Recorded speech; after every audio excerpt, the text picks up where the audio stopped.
Hello friends, welcome to shorthand smart learning. प्रस्तुत है GD विस्ट डिक्टेशन। स्टार्ट। श्रीमन, यह दुर्भाग्य की बात है कि हमारे देश की आबादी आज 1 अरब 8 करोड़ की संख्या पार कर गई है। इतनी बड़ी आबादी को खिलाने के लिए 2-3 चीजों की बहुत आवश्यकता है। साथ ही दलहन और तिलहन की उपज हमारे देश में आवश्यकता के अनुरूप नहीं हो रही है। आज सबसे अधिक दाम दालों के बढ़े हैं। गरीब आदमी के लिए वह प्रोटीन का स्रोत है, लेकिन आज लोगों को वह जिस दाम पर मिल रहा है उसे खरीदने में गरीब आदमी असमर्थ है। दालें आज आम आदमी के पहुंच से बाहर हो गई हैं। गरीब आदमी के लिए खाद तेल दूसरी आवश्यकता है, उसे भी आज हमें बाहर से मंगाना पड़ रहा है और ऊंचे दामों पर वह उपलब्ध हो रहा है। इसलिए मेरा सुझाव है कि किसानों को इस प्रकार से प्रशिक्षित किया जाए कि वे दलहन और तिलहन की पैदावार की ओर अग्रसर हो सके और हमारी जो परंपरा से चली आ रही गेहूं और चावल की खेती है उसकी तरफ से उसका रुझान कम हो और वह इन महत्वपूर्ण फसलों का उत्पादन कर अपनी आमदनी भी बढ़ा सके। मान्यवर, जहां तक चीनी का संबंध है, पिछले साल हमारे देश में चीनी की पैदावार बहुत कम हुई है, जिसके कारण हमें चीनी बाहर से मंगानी पड़ी और उसके दाम आसमान पर पहुंच गए। जिस भाव पर गरीब आदमी खरीद नहीं सकता है।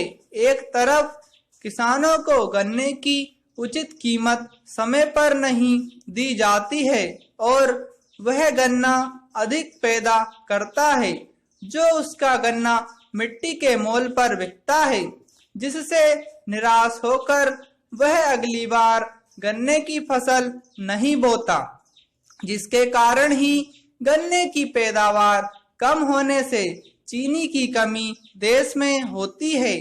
आपको स्मरण होगा कि कुछ वर्ष पहले जब किसानों के गन्ने के उचित मूल्य के लिए आंदोलन किया था, जब गन्ना खेतों में जलाया गया था, तब तत्कालीन प्रधानमंत्री ने उनसे कहा था कि क्या आपने अधिक गन्ने की पैदावार मुझसे पूछकर की थी?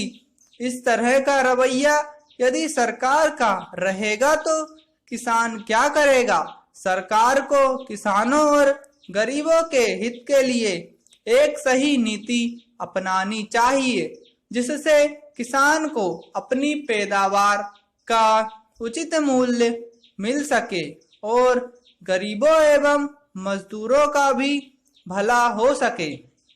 महोदय, आज सिंचाई का अभाव है।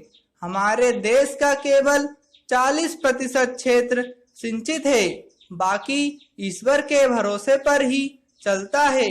अगर उसकी कृपा ना हो तो किसान भगवान को प्यारा हो जाता है। दुनिया में कोई भी क्षेत्र ऐसा नहीं है जो रिसर्च एवं डेवलपमेंट के बिना आगे नहीं बढ़ सकता, लेकिन हमारे देश में अन्य देशों के संतुलन में केवल 3% का निवेश रिसर्च एवं डेवलपमेंट पर खर्च होता है। विश्व के तमाम वैज्ञानिक साल में 2 या 3 रिसर्च पेपर निकालते हैं, लेकिन हमारे यहाँ साल में एक भी नहीं निकलता है। इसीलिए जानकारी के अभाव में हमारे किसान परंपरागत फसलें ही बोते हैं। किसानों को उसके लिए उचित सहायता सरकार की ओर से